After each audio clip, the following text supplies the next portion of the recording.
রয়েছি আমি প্রিয়াঙ্কা। রাজ্যে সপ্তম দফা নির্বাচন শেষ, অর্থাৎ 2024 লোকসভা নির্বাচনের ভোটগ্রহণ প্রক্রিয়া শেষ হয়েছে।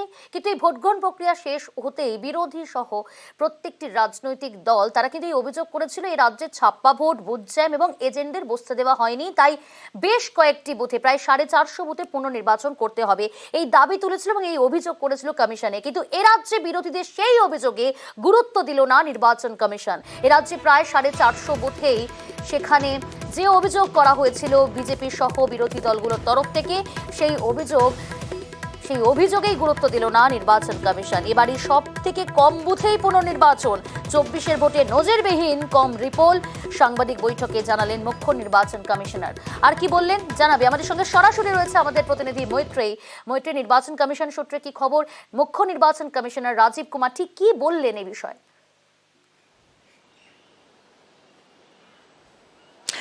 দেখো, মুখ্য নির্বাচন কমিশনার মূলত যে যে দিকগুলোর ওপর আজকে জোর দিয়েছেন সেটা হচ্ছে সার্বিকভাবে এই 7 দফার নির্বাচন কেমন হয়েছে এবং এই 7 দফার নির্বাচনে নির্বাচন কমিশনের যা যা দায়িত্ব ছিল সেটা তারা কতটা পালন করতে পেরেছেন সেই বিষয়ে তারা বক্তব্য রাখেন। এবং সেক্ষেত্রে দাঁড়িয়ে তাদের যে একটা চ্যালেঞ্জ ছিল ভায়োলেন্সকে আটকানো, সেটা কিন্তু তারা করতে পেরেছেন। এবং তার প্রামাণ্য হিসেবে তিনি বলেছেন যে ক্ষেত্রে দাঁড়িয়ে বেশ কিছু রাজ্য, যেমন তার মধ্যে যেমন জম্মু কাশ্মীর রয়েছে, তার সঙ্গে সঙ্গে কিন্তু পশ্চিমবঙ্গকেও একই পংক্তিতে তিনি বসিয়েছিলেন যে যেখানকার ভায়োলেন্স নির্বাচনের সময় ভায়োলেন্স কম করা তাদের একটা বড় চ্যালেঞ্জ ছিল এবং সেটা তারা করতে পেরেছেন। এবং তার প্রমাণ রিপোলের সংখ্যা, এবং রিপোলের সংখ্যা এবার রেকর্ড কম হয়েছে।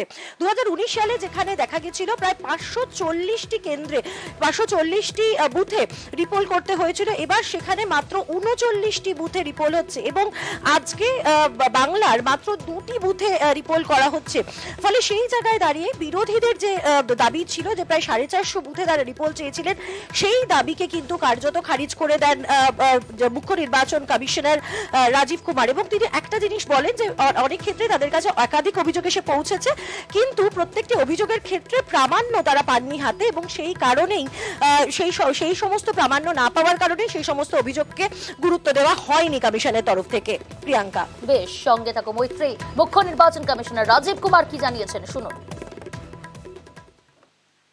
As against 540, there were only 39 repolls, and of these 39 also, 25 are only in Arunachal and Manipur because of the far-flung distances. Just 14 repolls in rest of the countries, and in which 27 states have had no repolls. It has never happened like this. আর এরপরেই বিরোধীদের কটাক্ষ করছে তৃণমূল কংগ্রেস। বিরোধীদের তোলা সন্ত্রাসের অভিযোগ মিথ্যে, প্রতিক্রিয়া কুণাল ঘোষের। বিরোধীরা যে সন্ত্রাসের অভিযোগ করছিল, নির্বাচন কমিশন সেই অভিযোগ পুরো উড়িয়ে দিয়েছে। বাংলায় অবাধ শান্তিপূর্ণ ভোট হয়েছে, এই সন্ত্রাসের অভিযোগ মিথ্যা। অভিযোগের কোনো মান্যতা পায়নি, কোনো সত্যতা পায়নি নির্বাচন কমিশন। ডায়মন্ড হারবার সহ কিছু জায়গাকে কেন্দ্র করে যে পুনর্নির্বাচনের দাবি জানিয়েছিল বিরোধীরা, সেসব দাবি খারিজ করে দিয়েছে নির্বাচন কমিশন। এই মুহূর্তে আমরা টেলিফোন লাইনে যোগাযোগ করতে পেরেছি বিজেপির সাংসদ শ্রমিক ভট্টাচার্যের সঙ্গে। আপনাকে নিউজ 18 বাংলায় স্বাগত জানাই। শ্রমিক বাবু, কুণাল ঘোষ বলছেন বিরোধীদের তোলা যে সমস্ত অভিযোগ, অর্থাৎ সন্ত্রাসের অভিযোগ, ছাপ্পা ভোটের অভিযোগ, সমস্ত অভিযোগ মিথ্যা, কি বলবেন? কালীগঞ্জে বিজেপি যে সংখ্যালঘু কর্মী মারা গেল, ওর কি জীবনদান করতে পারবে কুণাল ঘোষ? রথিবালা আড়ি, যিনি নন্দীগ্রামে খুন হয়ে গেলেন, ওর জীবনদান করতে পারবে কুণাল ঘোষ? তৃণমূল কংগ্রেস নির্বাচন কমিশন কোনো কথা বললেই সেটা বেদ বাক্য বলে প্রতিষ্ঠা হয়ে যাবে সমাজে, এটা মনে করবার কোনো কারণ আছে? নির্বাচন কমিশন অবশ্যই পশ্চিমবঙ্গে একটা সুস্থ স্বাভাবিক নির্বাচন, আপাত সন্ত্রাসমুক্ত নির্বাচন উপহার দিতে পেরেছে। এটার জন্য নির্বাচন কমিশনকে অভিনন্দন। কিন্তু নির্বাচন কমিশনের প্রত্যেক ক্ষেত্রেই তাদের সিদ্ধান্ত সঠিক এবং তাদের অবস্থানকে একদম সম্পূর্ণভাবে স্বাগত জানানো উচিত, এটা কি কেউ মনে করে? আমরা মনে করি যে ওখানে সন্ত্রাস হয়েছে এবং নির্বাচন কমিশনের যে সিদ্ধান্তে আমরা নই, আমরা এটা নিয়ে অন্য কিছু করা যায় কিনা ভাবনা চিন্তা করবো। স্থানীয় মানুষ জানেন যে ওখানে কিভাবে ভোট হয়েছে, তারা ভোট দিতে পেরেছে। আপনারা অনুগ্রহ করে এই যে জায়গায় আমরা অভিযোগ করেছি সেই বুথে সাধারণ মানুষের কাছে যান, একটু তাদের সাহস যোগান, পরভ্রান্ত মানুষ সাহস যোগান যে দেখে আসুন যে তারা ভোট দিতে পেরেছিল কিনা, বা তাদের হাতে তালি লাগানোর পরে দরজার বাইরে ভেতরে তারা ঢুকতে পেরেছিল কিনা। আপনারা আপনাদের ক্যামেরা নিয়ে যান, এটা আমাদের তরফ থেকে আপনাদের কাছে চ্যালেঞ্জ থাকলো। সমীরবাবু, আরো একটা প্রশ্ন আপনার কাছে রাখতেই হচ্ছে, আপনার কথা রেস ধরেই আপনাদের তরফ থেকে দাবি করা হয়েছিল যে 450 বুথে প্রায় আপনারা পুনর্নির্বাচনের দাবি তুলেছিলেন, কিন্তু নির্বাচন কমিশন জানাচ্ছে যে এবারই সব থেকে কম বুথে পুনর্নির্বাচন, যা নজিরবিহীন 24-এর ভোটে। গুরুত্ব দিল না তো তাহলে সেই অভিযোগ, আপনাদের যে অভিযোগ আপনারা রেখেছিলেন কমিশনের কাছে? নির্বাচন কমিশনের নিজস্ব কোনো ইনফ্রাস্ট্রাকচার থাকে না। নির্বাচন কমিশনকে নির্ভর করতে হয় স্থানীয় প্রশাসনের রিপোর্টের উপরে। যেখানে প্রশাসনের সম্পূর্ণ রাজনীতিকরণ হয়ে গেছে, যেখানে নির্বাচন কমিশনের কাছে যে রিপোর্টটা যাচ্ছে সেটা ফিল্টার্ড হয়ে যাচ্ছে রাজ্য পুলিশের মাধ্যমে, সেখানে নির্বাচন কমিশনের কিছু করার থাকে না।